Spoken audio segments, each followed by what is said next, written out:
Bom dia, RPGista, aqui é o Leonardo Chaba e você está escutando o Pensando RPG. E hoje eu vou falar pra vocês sobre um erro que eu vejo acontecer muito quando a galera faz a ficha, faz a história do seu personagem, etc. E que eu acho que vai fazer bastante diferença aí pra galera pra poder melhorar a criação de personagens e tal. Eu vou continuar, inclusive, alguns dos temas que eu levanto aqui no domingo, né? Num podcast bem legal no domingo que deve vir com mais um PDF grátis aí pra vocês. Pra quem ainda não viu, o podcast passado aí tem um PDF muito maneiro com uma aventura que vocês podem usar. Então vai lá baixar, assinar a newsletter, etc. Que aí é um e-book legal, gratuito pra vocês, bem bonitão. Então domingo deve vir um também falando um pouco sobre criação de histórias pros mestres e também pros jogadores, né? Criarem seus personagens. Eu vou falar sobre isso hoje. E qual é esse erro que eu vejo a galera cometer muito, né? É você não querer criar um personagem bem naquele estilo da jornada do herói, né? Vamos dizer assim, mas que ela ainda não tenha sido iniciada. Esse é um problema. Porque geralmente as pessoas têm dois problemas. Um é que elas fazem um personagem que tem uma história muito grande. O cara já participou de guerra, participou de não sei o que, é comandante de não sei o que lá. E poucos são os sistemas que vão permitir que você tenha um personagem assim. Então acaba tendo uma história muito grande. O cara já fez muita coisa para um personagem de nível baixo, que geralmente é o que a gente vê no D&D, em vários jogos do sistema D20. Alguns poucos jogos, como o Game of Thrones RPG, por exemplo, né? Eles já permitem você ser um cara já mais rodado, com uma história grande, inclusive você rola pra isso e tal, mas isso é mais raro, né? Então esse é um dos problemas que as pessoas têm, que as histórias ficam muito grandes. Mas o outro é querer fazer o típico herói que a gente conhece, só que numa fase ainda que é muito ruim pro mestre. Então eu sugiro que vocês não façam isso. Que é o quê? Por exemplo, você criar um personagem bem no estilão Bilbo Bolseiro. Que se você pensar, você vai lá e vai descrever, não, eu tenho um hobbit, né? Eu tenho um halfling, ele é um halfling ladino e etc. Mas ele é bom vivan, ele vive ali na cidade dele, no condado. O condado é super tranquilo, ele vive, come, bebe e odeia sair de casa. E aí, caramba, que tipo de personagem você tá criando? O que você tá dando pro seu mestre pra ele poder, primeiro, jogar esse personagem numa aventura e segundo, tornar, né, criar aventuras interessantes pra esse seu personagem? Porque como eu falei aqui várias vezes já, é legal, né, pro mestre utilizar os arcos que os próprios jogadores sugerem nas suas histórias dentro do jogo dele, porque isso traz peso, traz um peso emocional para pro personagem daquele jogador, que torna a história muito mais legal e tudo muito mais cativante, né, para aquele personagem ali mesmo, né, de ele poder se mover e fazer alguma coisa. Então, como a gente já tá acostumado com essa coisa da jornada do herói, geralmente a gente começa com o começo dessa jornada do herói, que é você ter um herói que é mais relutante, né, que não quer sair de casa ou que nega o pedido para ir para aventura e etc, quando na verdade faça, né, um aventureiro, vamos dizer assim, porque senão isso gera muita dificuldade, por quê? Porque você acaba criando alguém, né, um herói, vamos dizer assim, mas né, nesse início da jornada do herói, então não há conflito da onde o mestre vai poder tirar alguma coisa legal para botar esses seus personagens pra jogar, vamos dizer assim, né, pra se aventurar. Por isso que muitas vezes a gente sempre tem aquela coisa que a gente fala que, sempre começa uma aventura na taverna, né, geralmente é um clichêzão de começar a aventura na taverna, e isso acontece um pouco por causa disso que eu tô falando pra vocês, porque como os personagens em geral, eles não têm esse conflito, eles não têm essa pegada aventureiro, né, vamos dizer assim, eles ainda estão na fase do herói relutante, fica difícil de vocês jogarem eles numa aventura. Então você joga os caras na taverna, alguém aparece, oferece alguma coisa e vai. Que é mais ou menos o exemplo do Bilbo que eu dei, é isso, né? Olha só o esforço, entre aspas, que o mestre do jogo precisou ter pra tirar ele de casa, né?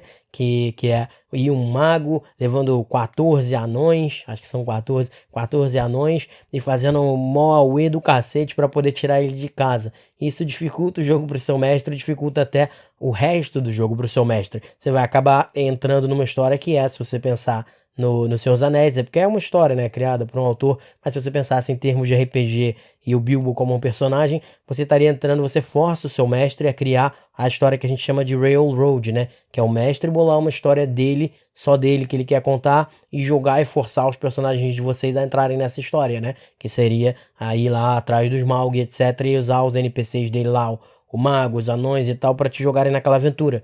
E geralmente não são aventuras o melhor tipo de aventura, esse tipo de aventura, porque não é cativante tanto assim nem pro jogador e nem pro próprio personagem para ele se mover, vamos dizer assim, né? Às vezes acaba ficando meio forçado e tal. Então, o que eu sugiro é que quando vocês forem criar, né? Forem criar, pensar no herói de vocês e tal, a tendência de fato é a gente ter, porque é o que a gente aprendeu, se você for ver o Bilbo é assim, se você for ver o Neo é assim, Matrix, Harry Potter é assim, Percy Jackson, quer dizer, quase todos eles têm essa pegada da jornada do herói, em que ele vai se negar primeiro, para depois ser. É meio que a aventura vem e toma aquele personagem ali e joga ele naquela aventura, mesmo que ele seja relutante, ele vai se transformando. E aí, isso você força o seu mestre a ter uma mão de railroad, né? A criar a história dele e forçar a história dele em vocês. Isso não é o legal. O legal é você dar ferramentas para ele poder criar e aí ele criar em cima disso. Que é por isso que eu vou falar domingo também sobre isso, né? Sobre essa questão do conflito. Então, quando você cria um personagem aventureiro, geralmente tem algum conflito ali. Ele ainda não é aquele completão que eu falei, que é o outro problema, né? Não é o cara que já foi general, salvou 5 cidades, matou 200 dragões, eu não sei o que, não. Não é esse cara completo, mas também não é o cara ainda relutante. Ele já tá um pouquinho mais na frente, ele já deu uns passinhos, e aí você mesmo joga pro mestre dizendo o que fez aquele cara se aventurar, né? O exemplo que eu sempre falo do Critical Role, né? Na criação de personagens deles. Você pega o Percy, né? Todos eles têm, mas vamos pegar o Percy. Ali a ideia é de que ele é um inventor, ele é um cara rico, que tem dinheiro, então ele não tem motivo nenhum para sair de Whitestone, que é a cidade dele. Ele é um herdeiro rico e etc. Ele poderia criar o personagem dele assim, ele é um guerreiro, ele é rico, ele é isso e aquilo. Ferrou, o que o mestre vai fazer? Ele vai ser obrigado a forçar, a gerar ele mesmo, gerar uma história e jogar você dentro dessa história, o que não é tão legal assim, porque é legal que o mestre também crie fios de tramas, ou seja, conflitos, que é o papo que a gente vai ter no domingo, que ele cria esses conflitos para vocês poderem se divertir e criar em cima disso, e aí todo mundo junto criar uma história. Então, de mesmo modo, o Percy, né, o personagem do Percy dá esse passo a mais. Em vez de ser só um cara rico que vivia em Whitestone, ele era meio cientista, gostava disso, gostava daquilo, lordzinho e tal. Não, aí ele dá o passo a mais. De repente, chegou lá uma galera, né, o Lord Briarwood, né, e a Delilah Briarwood, eles chegaram lá, era um casal estranho, esquisito, acontece um monte de coisa estranha, a família dele morre, ele é obrigado a fugir, e aí pronto, a partir do momento em que ele foi obrigado a fugir, a Helena narra que ele vai rodar o mundo inteiro, roda o mundo, faz um pacto com o demônio para poder receber os poderes dele de Gunslinger e montar lá a arma de fogo, a primeira arma de fogo e etc, etc, e pronto, aí ele para aí, ele ainda não dá mais resoluções e etc, quer dizer, o personagem deu o primeiro passo, ele gerou o primeiro conflito, ele tem um conflito ali com que o mestre vai poder trabalhar, e isso gera muita riqueza para o RPG de vocês, e para ali, né? Então isso que é legal e isso que eu queria falar para vocês criarem aventureiros, né? E não o herói relutante, mas ele já tá um passo à frente. E esse passo à frente é justamente o conflito que você vai gerar e dar de presente pro seu mestre para ele poder criar uma aventura muito maneira, tá beleza? Então é isso que eu queria falar com vocês. A gente vai continuar ainda no domingo, de repente vindo com um PDF maneiro para vocês, eu vou tentar fazer, beleza? E eu acho que vocês vão gostar bastante. Eu falei que ia vir também um podcast bate-papo hoje, mas ainda tá meio corrido, eu vou voltar com força até gameplays, etc. na semana que vem. Então, aí tô com esse podcast bem maneiro hoje. Domingo vai vir um maneiro também com dicas. E aí terça-feira a gente volta com um bate-papo legal, até pra eu poder já ir marcando outros e ter isso mais adiantado aí, beleza, galera? Então eu espero que vocês tenham gostado desse episódio e até o nosso próximo podcast.